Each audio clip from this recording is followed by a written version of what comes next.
Hello and welcome. I'm Natalie. Let's talk about money. Maybe let's not talk about money. Let's talk about the state of our world right now.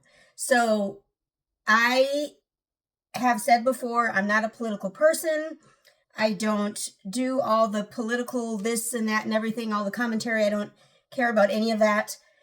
I I stay separate from that completely. There is no politician that I have found that has changed my world so much that I can stand up and root for them. Okay. Obama being the first black president, that was absolutely amazing. Kamala Harris being the first woman vice president who was also black, also a wonderful thing. But I can't hold someone up to a certain regard because of their race. That's not really fair. But having those two people in the spotlight was absolutely amazing. Now we're over that now, right? Now we're in 2025 and we got Trump, who's orange. So I think this is a new race. I have nothing against Trump at all. He's a businessman. And so this is where we're going to go with this. I'm just going to talk about some of the stuff that's in the media and give my opinion on it. Trump is a businessman. He is not a politician. He does not care if the whole country hates him. If 70% of the country voted for him, that's all he cares about because he won. That's all he cares about. He doesn't care that everyone hates him. That does not matter. And so they had his little, it wasn't a State of the Union, but it was kind of like a State of the Union, and it was the longest ever. So he's, doing history, and I mean, not history, but he's breaking records and all that type of stuff. And whether you're on the left or the right, and whether you're a Democrat or a Republican, doesn't matter. Or if you're an independent, it doesn't matter. During the speech yesterday, the Democrat side of the aisle did not stand up or cheer or be happy about anything that was mentioned, which is fine, because if you hate his politics, why would you stand? Why would you clap? Why would you, engage? Some of the things, however, that he spoke about were completely unrelated to politics. He had the young lady who was, I think she was a volleyball player, and apparently during some game, I don't know, high school or I don't know, whatever game she was in, it was girls volleyball, and there was a man who was able to play in this game and slammed the ball. It hit her in the face and she, I don't know, broke bones or something. I don't know. She was hurt severely and is now a little bit paralyzed. And that has nothing to do with your politics. That has nothing to do with your politics. Now, the other story that was out was the young man with brain cancer. And they had given him, Trump had given him, I don't know, some honorary title or something of being a cop, because the kid wants to be a cop. Okay, so that's great. And this has nothing, again, to do with politics. The kid is not going to go out and police our streets. Like, that's not going to happen until he's of age, when that, comes to be. Right now, it's just in honor of being a cop or of playing that role of being an important part in people's lives. That's all it is. So we can applaud that, because that's a great thing to honor this young man with brain cancer who has lived multiple times over the age or over the life range that he was given. Like, that's just a positive thing. Why are we hating on that and not clapping for that? That's just ridiculous to me. But that's okay. So that's enough of that. Okay. So I wrote down a couple things.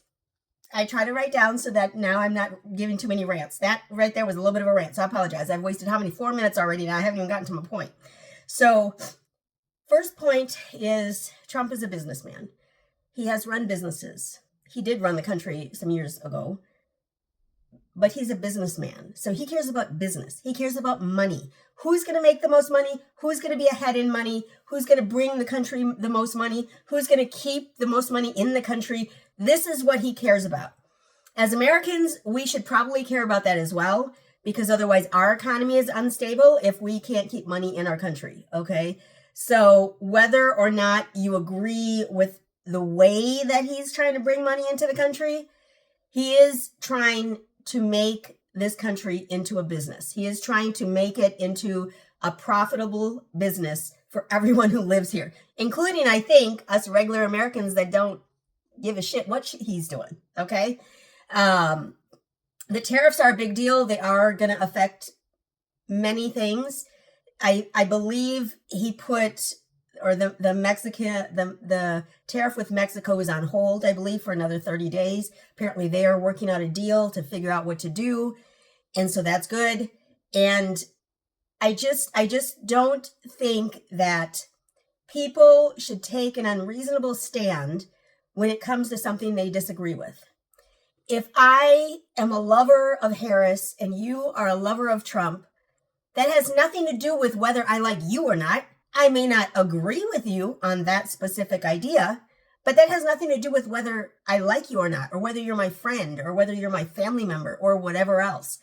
And so I think we have to draw the line when it comes to real life. This is real life that we're talking about. People are destroying relationships, whether it's family, friends, children, even. People are destroying relationships over politics. That is the stupidest shit I've ever heard in my life. And pardon me for my language, but it gets me a little hot. Because my sister is one of these that's, I can't stand, Mike over here because Mike doesn't mind Trump or, whatever else. She knows I'm not political. She knows I don't care nothing about Harris. I don't care nothing about Trump or any of the other Democrats or any of the other Republicans. And so she was really upset with me because I refused to vote. And I refused to vote for Harris. And she's really upset with me. And I'm over it. It's done. That game has been played already. So we're done with that. But anyway, Trump is a businessman. He's trying to make the best business decision. Is that right for running the country? I don't know. Is it right to get our country out of the severe debt that we're in? Absolutely. Because that I do know about and that I do care about. If you are in so much debt that you just have to print more money, that's a problem. That's a problem. Because when I'm in debt, I can't print more money. When you're in debt, you can't print more money. So we have to get ourselves out of debt. And yes, there's going to be bad times and there's going to be good times. There's always going to be recessions. They're always going to run through. That's always going to happen. The stock market is always going to go up and it's always going to come back down. This is just the way life works. And so to blame it on a president is kind of stupid. Now, he may ignite some of these problems that we see, but in the end, he doesn't want life any worse than it was when he started. He wants it to be better so that he can say he won. That's his whole purpose in life, is to win. So he wants to see this country win. Do we understand that? Oh, maybe not. Maybe not. Maybe I'm going too far. Okay, so my second point. So that was first point. First point, he's a businessman, not a politician. Second point, he cares about being rich. He cares about people being rich. He wants our country to be rich. This was tied into the first point. He just wants rich. Everyone wants to be rich. And so he wants to make it so that people can become rich and so that people can have money to spend. The more money that we as Americans spend, the richer the whole country becomes. If we're holding back and not spending money because we won't go to Target because they pulled their DEI program and all this nonsense, that's not helping your country. That's not helping your country in any way. Because the less money you spend, the less money the United States has, which means the worse our economy is going to be. Do we understand this? Okay, that's number 2. Okay, number 3, he's very competitive. Also tied into number 1 and 2. He's very competitive. He wants to win at everything. Everything. Now, is this a little aggressive? It's a little much. It's a little much for me. This whole tariff thing is a little much for me. I can't, if my grocery prices double, then I'm out. Like, I've already got a garden growing in the backyard. I'm going to have to grow those vegetables a little bit quicker. I don't eat much meat at all. I only eat turkey and chicken, so I'm good there. I can buy some chickens and I'd be good. But what Trump wants is to be number 1. He always is talking about education, and education needs to go back to the states, and he's going to drop the Board of Education or whatever else, I don't know, because he wants states to take care of their own education and control their own education, which makes sense. I get it. He's saying that we are number 40, I think the number is number 40, which is the lowest number on the scale was number 40, and we're number 40, okay? We don't want to be number 40. We are way too smart to be number 40. on any educational ranks. Watching my video, you may not know that, but we are way too smart to be number 40. So how do we get to be higher than number 40? We have to engage. If you're a parent, you have to engage with your children. You have to teach them something. You have to engage these children. You can't just let these little rugrats run around being bad. That's offensive. I apologize. I don't mean to call your children rugrats. But if your kids are bad, guess what? They're rugrats. That's just the way it is. That's real life. I work in real life. I don't work in fake life. I work in real life. Teach your children. Teach them. If they're not getting what they need from school, guess what you get to do as a parent? You get to teach them. Reason why I didn't have children, because I can't be responsible for anyone else. I can't. I can barely be responsible for myself. So certainly I cannot take care of a child. Okay? If you have children and they are not meeting the grade, you need to take it upon yourself to take care of those children and teach those children. If they're not learning in school, find a different school, find a better school, teach them yourself. Those are options that you have. You can buy programs online to help teach those children. Teach them. God. Okay, what else? Okay, next one. Trump. Good old Trump. They call it, what were they calling him? Orange man bad. Which is just the funniest thing ever to me in life. I don't know why we can make fun of him for the way he looks, but we can't make fun of anyone else the way they look. It doesn't make sense to me. Does it make sense to you? Like, you can get in my comments on my YouTube channel and you can talk about how ugly I am and how my eyes are weird and how my hair is weird and the color I am and all these things. But then someone is going to get mad and someone is going to talk about how you're a racist and you're all these bad things. How about if you just don't like the way I look, right? So we can make fun of Trump, but if we make fun of anyone else, then we're racist, right? Isn't that the way it works? I don't understand. But anyway, so Trump is a deal maker. So he pretty much will try to make a deal to get out of anything, to win at anything. He will make a deal. And so when he pulled this little tariff card that he pulled,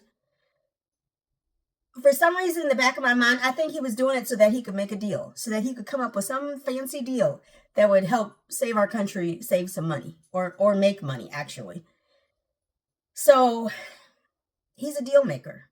Again, he's not a politician. He's a businessman. He's not a politician. He's a businessman. So the last thing, and this is what's true of me, and what hurts me many times, is that I'm truthful. I'm honest. And unfortunately, people don't like the truth and people don't like honesty.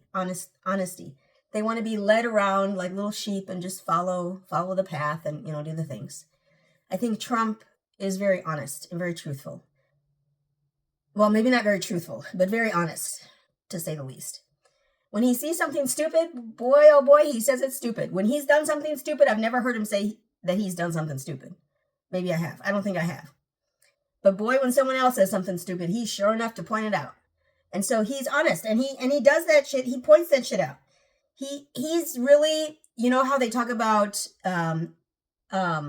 survival of the fittest. I believe he believes in survival of the fittest 100%. Like, he only wants the strong to survive. Like, if you're not rich and you're not making enough money and you're not, producing enough for the country, then he doesn't care nothing about you, basically. And I'm one of the weak. I don't produce anything. I don't make a lot of money. I don't do anything. I just live in my little bubble. And so I'm part of the weak. And so to him, I don't matter two bits. So if he raises my taxes or if he takes my property away from me or, if he does whatever, he doesn't care. He just doesn't care. He doesn't care about our feelings. He cares about the money. The money. And if you're not bringing in the money to make this country great, he just doesn't care. And that's painful, but it's honest. That's the truth. It is what it is. Whether you like Trump or you hate Trump, he cares about the money. So if you don't like money, then you don't like him. If you love money, you might like him, right? So I don't know. You make your own decisions. I can't say whether I like him or I don't. I am not a voter, so, you can scold me for that. I don't care. It's just, you can't be upset and hate a whole world of people because of one person or because of one person's views on one topic or 3 topics or 5 topics. I can't hate my friend because she likes the color red instead of the color blue, and red is my least favorite color and blue is my most favorite color. Like, that's not, I can't, that's not, you don't do that. That's nonsense. So I don't know. This wasn't a finance talk at all. I apologize. But, Trump keeps signing these executive orders, and so it keeps coming across my screen, and so I have to look and read, and people are all upset, and the world is coming to an end. We're going to be in World War III. We're going to be in a recession, which is probably true. He may ignite World War III, whether it's within the United States itself, we're going to have a civil war, or whether it's with another country. I don't know. And that's serious. That's a serious thing. And that's dangerous, of course. I have no input on that, however. I have no input on whether our government wages war on anyone, even ourselves. And my sugar is calling me. My sugar, let's see what my sugar is. Do I dare show you? Does anyone know about diabetes? Holy crap. Okay, you ready? So I'm diabetic. I'm type 1 diabetic. I've been diabetic since I was 8. I'm 48. So I've had diabetes for 40 years now. Here's my blood sugar right now.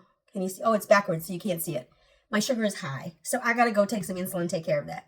So I thank you so much for stopping by. Remember to invest in yourself today so that you can make a difference for others tomorrow. Give the video a big thumbs up. Leave a comment down below. Be sure to subscribe. When you subscribe, you should hit the bell so you know when the next video comes out. Thanks so much, y'all. Y'all have a great one.